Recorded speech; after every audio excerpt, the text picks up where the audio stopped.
আমাদের ভিতরে এই অনুভূতিটাও নেই। আমি নামাজ পড়ছি, পাশের বাড়ির লোক আজীবন নামাজ পড়ে না, তার কাছে একটু নামাজের কথাটা কোনো কায়দায় বলবো, এটা আমরা লজ্জা পাই। কিন্তু তো কিয়ামতের দিন বলবে যে আমার নামাজ যে এত গুরুত্ব বুঝতাম না তো আল্লাহ, আমার পড়ছি যে এত কোনদিন আমার বলিনি, কিন্তু আমরা আটকা পড়ে যাবো। ঠিক তেমনই আমরা যারা আশেপাশে অন্য ধর্মের মানুষ আছেন, ইসলামে কাউকে সরাসরি আমার ধর্ম নেও এই ধরনের কথা কখনো কোথাও বলে না। তবে আমার ধর্মে এইটা আছে, আমার ধর্ম এই, আমার ধর্মের বিষয়বস্তু এই, এটা মানুষ তাদেরকে জানানো।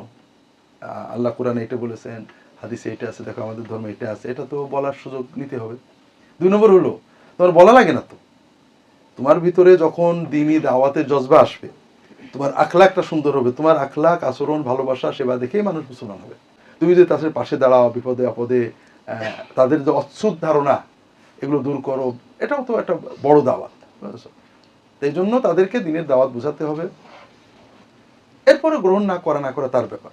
কাউকে মুসলমান হতেই হবে, না হলে তোমার এই ধরনের কোনো করা ইসলাম আমাদের উৎসাহ দেয় না। না হলে তোমার সাথে মিশবো না, তোমার সাহায্য করবো না, এরকম না। আর তৌহিদ তো হিন্দু ধর্মের মূলে আছে, তাদের ধর্মগ্রন্থ তৌহিদের কথা আছে। তারা যা কিছু করছেন ধর্মগ্রন্থ দিয়ে, ইসলামের কোনো কিছুকে তারা খারাপ বলতে পারে না, গরু খাওয়া ছাড়া। আর গরু খাওয়া ধর্মগ্রন্থে খারাপ বলা নেই। বেদের ভিতরে গরু দুবয়ের কথা আছে, এটা পরবর্তীতে উঠেছে।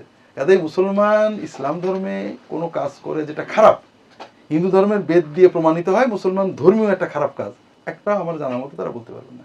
নামাজ পড়া খারাপ, এটা বেদ কি প্রমাণ করবে? রোজা রাখা খারাপ, বেদ কি এটা বলবে? যাকাত দেওয়া খারাপ, বেদ বলবে? এমনকি মুসলমানদের এমন কোনো ধর্মীয় কাজ আছে যেটা খারাপ, বলবে নাকি?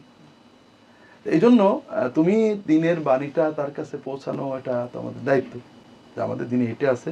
অনেকে মনে করে মুসলমানদের ধর্ম আর কেউ বোধহয় নিতে পারে না, তুমি তার কাছে বলো, এরপরে গ্রহণ করা না করা থাকবে। আল্লাহু আ'লাম।